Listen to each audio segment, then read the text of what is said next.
ইন্নাল হামদুলিল্লাহ ওয়াসসালাতু ওয়াসসালামু আলা মান লা নাবিয়্যা বা'দাহ।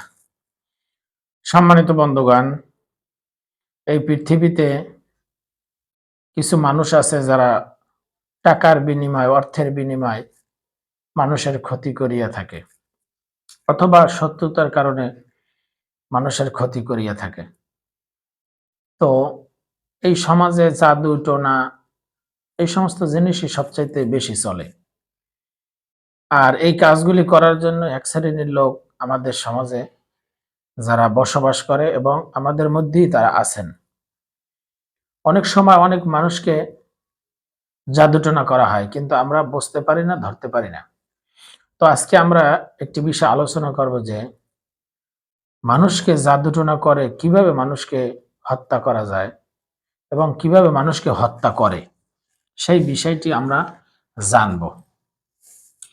যারা জাদুকর আছেন তারা অনেক সময় বদ জিনের উপাসনা করে, শয়তানের উপাসনা করে, শয়তানের মাধ্যমে এই কাজটি করিয়ে থাকেন।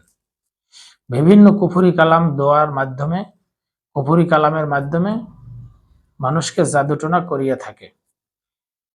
আমরা যে সমস্ত আলামত দেখলে আমরা বুঝতে পারবো যে এই মানুষটাকে হত্যা করার উদ্দেশ্যে জাদু করা হয়েছে।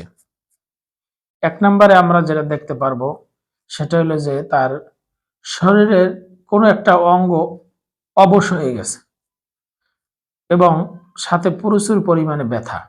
মনে করেন যেরকম হাত অবশ হয়ে গেছে কিন্তু হাতে কোনো কাজ করে না এবং প্রচুর পরিমাণে ব্যথা, এরকম হইলে এটা একটা আলামত। ২ নম্বরে কোনো অঙ্গ একেবারেই অচল হয়ে যাওয়া, যে হাত পা কোনো কিছু সে নাড়াইতেও পারছে না, কিছুই করতে পারে না। ২ নম্বর এই আলামত যদি আমরা পাই তাহলে বুঝবো যে হত্যা করার জন্য আমাকে কেউ জাদু করেছে। ৩ নম্বরে পুরো শরীর একদম নিস্তেজ হয়ে যাওয়া,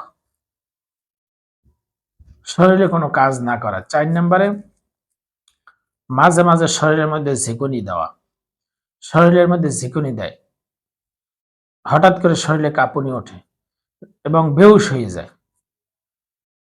৫ নম্বরে হাত পা বা শরীরের পঞ্চ ইন্দ্রিয়র কোনো একটি অচল হয়ে যাওয়া, এটাও জাদুটোনার লক্ষণ। এবং খাবার দাবার কোনো কিছুতেই স্বাদ না পাওয়া। যদি এই জাতীয় কোনো আমরা আলামত পাই তাহলে বুঝবো যে আমাকে কেউ না কেউ জাদুটোনা করছে। প্রচন্ড ৬ নম্বরে প্রচন্ড অসুস্থতায় ভোগা, ডাক্তার কবিরাজ ওঝা ফকির অনেক কিছুই আমরা দেখিয়েছি, কিন্তু তাতে কোনো কাজ হয় না, কোনো কিছুই ধরা পড়তেছে না। এবং ডাক্তারি পরীক্ষা নিরীক্ষা করার পরও আমার তেমন কোনো রোগ শোক অথবা কোনো কিছুই ধরা পড়ে না। এমতো অবস্থায় ধরতে হবে যে আমি জাদুতে আক্রান্ত হয়েছি। কোনো কিছুই খেতে না পারা, ৭ নম্বরে কোনো কিছুই খেতে না পারা। হ্যাঁ, আমি যদি খেতেও যাই অল্প কিছু আহার গ্রহণ করার সাথে সাথে আমার বমি, পেটে ব্যথা শুরু হয়ে যায়। এছাড়াও আরো অনেকগুলি আলামত আছে, তো এগুলি হলো মেইন। এই জাতীয় যদি আলামত আমাদের কারো শরীরে দেখা যায়, সাথে সাথে ধরে নিতে হবে যে আমি জাদুতে আক্রান্ত হয়েছি। আর এই জাদু হলো খুব ভয়ঙ্কর। এই জন্য সকাল বিকেল আমরা প্রত্যেক নামাজের পর আয়াতুল কুরসি এবং সূরা ফাতিহা, হ্যাঁ, এবং হাদিসের ভিতরে ৩ কুলের কথা আছে, ৪ কুলের কথা আছে। কুল আউযু বিরাব্বিল ফালাক, কুল আউযু বিরাব্বিন নাস, সূরা ইখলাস প্রত্যেকটা ৩ বার করে আমরা পাঠ করতে পারি। শরীরে ফু দিতে পারি, পানিতে ফু দিয়ে সেই পানি পান করতে পারি।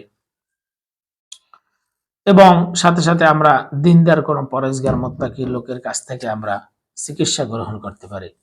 আল্লাহ পাক আমাদের সকলকে দুনিয়া ও আখিরাতের সমস্ত বিপদ আপদ বালা মুসিবত থেকে হেফাজত করুন। আসসালামু আলাইকুম ওয়া রাহমাতুল্লাহি ওয়া